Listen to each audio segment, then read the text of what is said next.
Good morning વિદ્યાર્થી મિત્રો, આપણે ભણવાના છીએ ધોરણ 6ના ચેપ્ટર 6નો સ્વાધ્યાય 6.3, જેની અંદર ચોથો દાખલો છે નીચેની સંખ્યાઓનું વર્ગમૂળ અવિભાજ્ય અવયવીકરણની રીતથી શોધો.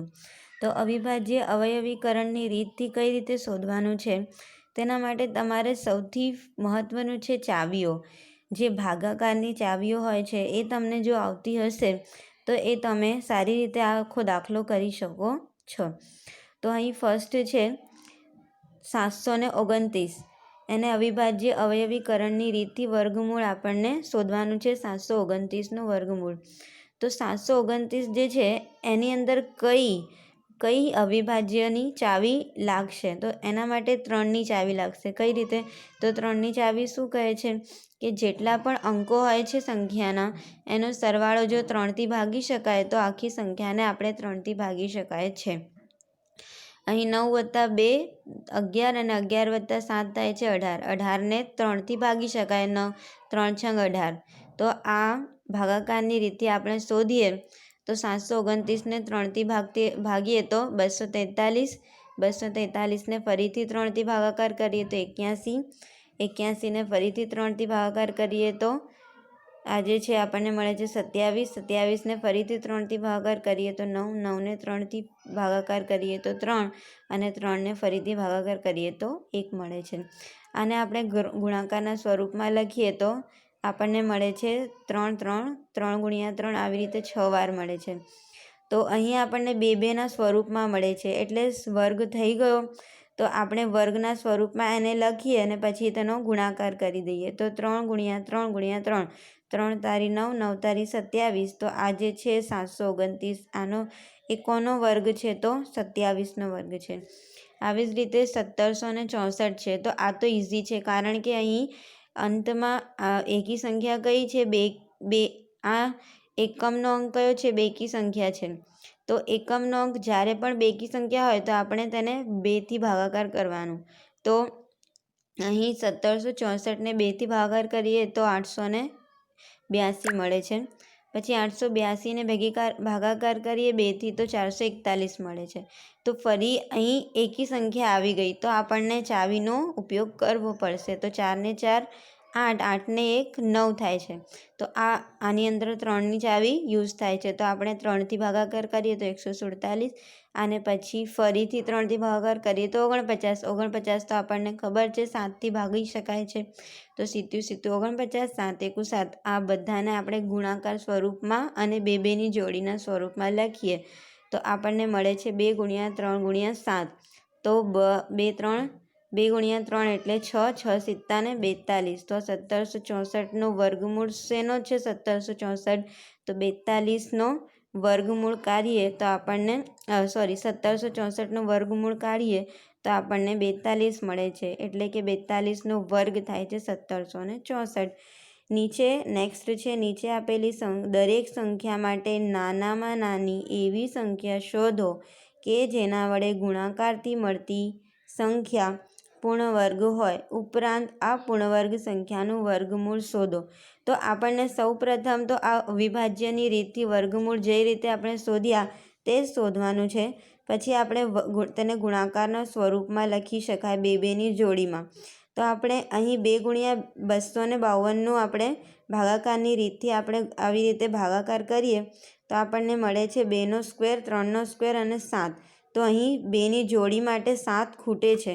અને આપણને શું પૂછ્યું છે કે નાનામાં નાની એવી સંખ્યા શોધો કે જેના વડે ગુણવાથી શું કરવાનું છે? જેના વડે ગુણવાથી મળતી સંખ્યા પૂર્ણ વર્ગ બને. એટલે કે 252 જે છે એ પૂર્ણ વર્ગ સંખ્યા. તો 252ને પૂર્ણ વર્ગ સંખ્યા કરવા માટે શેના વડે ગુણવા પડે? તો 7 વડે. તો આપણે 7 વડે બંને બાજુ 7 વડે ગુણવા પડે. તો 252 × 7 અને અહીં પણ 7 વડે ગુણવાથી આને આપણે 2 2ની જોડીમાં લખી શકીએ. એટલે 252ને આપણે 7 વડે ગુણીએ તો શું મળશે આપણને? 1764. તો અહીં ફરીથી 2 × 3 × 7 કરીએ તો 1764 જે છે એ શેનો વર્ગ છે? 1764 તો 42નો વર્ગ છે. તો આપણને પૂછ્યું છે નાનામાં નાની એવી સંખ્યા શોધો કે જેના વડે ગુણવાથી મળતી સંખ્યા પૂર્ણ વર્ગ બને. તો આ પૂર્ણ વર્ગ બની ગઈ. શેના વડે ગુણાકાર કર્યા તો આપણને પૂર્ણ વર્ગ સંખ્યા મળી? તો 7 વડે. તો અહીં 252ને નાનામાં નાની સંખ્યા 7 વડે ગુણવાથી પૂર્ણ વર્ગ સંખ્યા બને. આવી જ રીતે તમારે 1008ને કરવાનું છે. 1008માં 8 જે છે બેકી સંખ્યા છે, તો આને આપણે 2 વાર ગુણાકાર કરીએ. પછી નેક્સ્ટ 1226 છે, તો 6 વત્તા 2 8 થાય છે, 8 વત્તા 1 9 થાય છે. તો આની અંદર 9ની ચાવી યુઝ થાય છે, તો આપણે 3થી ભાગાકાર કરીએ.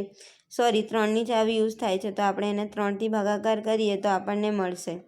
તો આ બધાને આપણે ગુણાકાર સ્વરૂપમાં લખીએ તો 2 ગુણ્યા 2 2 ગુણ્યા 2 3 ગુણ્યા 3 અને અહીં 7 એકલો રહી જાય છે. તો અહીં 7 જે છે એકલો રહી જાય છે એટલે કે એનો જોડી નથી મળતી. એટલે આપણને શું કરવાનું? બંને બાજુ 7 વડે ગુણતા. 1008ને આપણે જ્યારે 7 વડે ગુણાકાર કરીએ તો આપણને મળે છે 1756. અને અહીં આપણને મળે છે 2 દુ 4 4 તરી 12 અને 12 સિત્તા 84. તો આ જે છે 7056 જે નવી આપણને સંખ્યા મળી. આમ અહીં કીધું છે ને કે નવી પૂર્ણ વર્ગ સંખ્યાનું પણ વર્ગમૂળ શોધો. તો અહીં આપણે 1756નું આપણે વર્ગમૂળ શોધીએ તો આપણને શું મળે છે? 84. તો 1008ને નાનામાં નાની સંખ્યા 7 વડે ગુણવાથી આપણને પૂર્ણ વર્ગ સંખ્યા મળે છે. નેક્સ્ટ દાખલો છે, એક નિશાળના ધોરણ 8ના તમામ વિદ્યાર્થીઓ મળીને રૂ2400 એક પ્રધાનમંત્રી રાષ્ટ્રીય રાહત ફંડમાં ફાળો આપે છે. વર્ગમાં જેટલી સંખ્યા છે તેટલા જ રૂપિયા દરેક વિદ્યાર્થીઓ દાનમાં આપે છે. તો વર્ગમાં વિદ્યાર્થીઓની સંખ્યા શોધો. એટલે કે ધોરણ 8ના એક વિદ્યાર્થીઓ છે અને વિદ્યાર્થીઓ કેટલા રૂપિયા આપે છે? કુલ મળીને 2401 રૂપિયા દાનમાં આપે છે. તો આપણને વિદ્યાર્થીઓની સંખ્યા અને વિદ્યાર્થીઓ જેટલા રૂપિયા આપે છે તે સંખ્યા સમાન કીધી છે. તો આપણે આનો ઉકેલ કરીએ તો ધારો કે વર્ગમાં વિદ્યાર્થીઓની સંખ્યા x છે અને દરેક વિદ્યાર્થી દાનમાં શું આપે છે? x રકમ. કારણ કે બંનેની સંખ્યા સમાન છે એટલે. તો આપણે બંનેનું વર્ગ ગુણાકાર કરીને આપણે કુલ રકમ શોધીએ. તો કુલ રકમ બરાબર x ગુણ્યા 1. x તો 2401 કુલ રકમ આપણને પહેલાંથી આપેલી છે, તો 2401 ગુણ્યા x².